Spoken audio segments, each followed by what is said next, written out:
Welcome to the WBUC Friday Show. I'm Trenton Davis. And I'm Khamaria Saadiq. At Hoover, students just don't seem to get much sleep. They spend countless hours awake and stressing about things and little to no hours getting the rest they need to function. So we sent reporter Brady and producer Wes Smaha to see why students are so sleep deprived.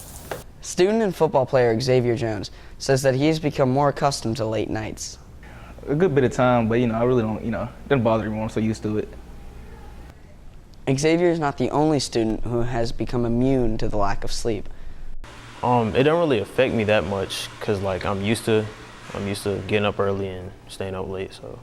Another student, Dean Lapinka, says that he does not wake up fully until after lunch, but by then he's already left school. Just in the mornings, I'm slow, but once after lunch, I wake up, but I leave school before lunch, so yeah, it's pretty bad. Dean says that FaceTime is one of the things keeping him up at night. Because I FaceTime too much. Students have a lot to juggle, but some need to just put down their electronics and get some sleep. For WBUC News, I'm Brady. Students deal with lots of things in high school, and many go day by day without noticing the problems of their peers. For some, it's boyfriend or girlfriend issues, but many teens have problems at home, and sometimes they are serious.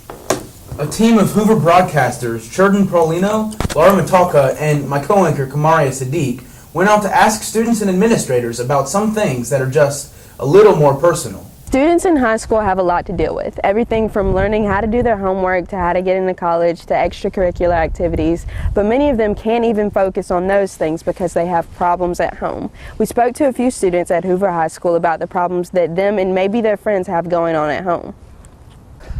I've actually had a few friends who have came to me and talked to me about some of their problems, either at home or at school, like something like abusive parents or boyfriends or girlfriends that have been abusive towards them, or sometimes even teachers who have harassed them in any kind of manner. I don't know any people right now that are going through things, but maybe like a year ago, I knew a guy who had some serious trouble at home. He would run away from home because of it, and just some bad stuff happened. Administrators and counselors are supposed to be well informed about how to assist high school students with at-home issues. We asked Hoover High School senior counselor Mr. Butler about his experiences with students that have some of these problems. A lot of students, people don't think that anybody goes to the counselor other than a schedule change, but a lot of students do come in with different issues at home, whether it's depression or anything along that spectrum, and it's one of my favorite parts of my job. That's why I went into counseling, is so I can talk to students about issues and help them overcome them. There is a balance, though, keeping them on the right track academically, which is a big part of the job, as well as keeping them on the right track mentally as well. Safe Place is an organization that's set up nationally to assist students, especially teenagers, who have issues at home. So we asked Mr. Butler what he knew about it. Yeah, we utilize Safe Place. They like to come into schools and use us as a resource because they know that teenagers are going through a lot at home and just need an outlet and know that somebody's on their side. So that's one of the major agencies we refer out to. Signing out from WBUC, I'm Khamaria Saadiq, and remember to text SAFE in your current location to 69866 if you... A new trend on social media is challenges. While many people participate in them, few people know the consequences of what they cause. Reporter Kiara Allen has the story. Since we were younger, we have all loved a good challenge, but many people are taking it a little too far. I'm sure many of you have seen a challenge video or either have heard about one recently. Mr. Zach Butler, a counselor at Hoover High School, says that many people do them for publicity. No matter what it is, if they feel like they're being accepted more by doing whatever silly act it is, they're going to do it and not think about the consequences.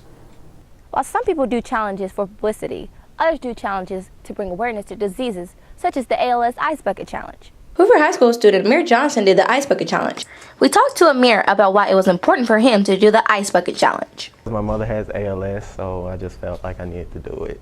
Another challenge that is heard around Hoover is a fire challenge, where people light their cells on fire using flammable products and try to put their cells out as quickly as possible. We went out and got different people's reactions to the fire challenge videos.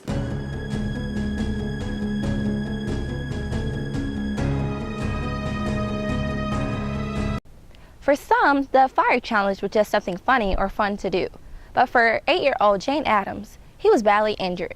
So before you do a challenge, think about your life first. Reporting for WBUC News, I'm Kiara. It's flu season and people are rushing to get their shots before the real cold weather hits. Reporter Blake Megan gives us the scoop on precautions that could lower the risk of getting sick. As the seasons change, most of us, that means flu season is among us. The school nurse Charlene Young says most people don't know that flu season can actually occur any time of the year.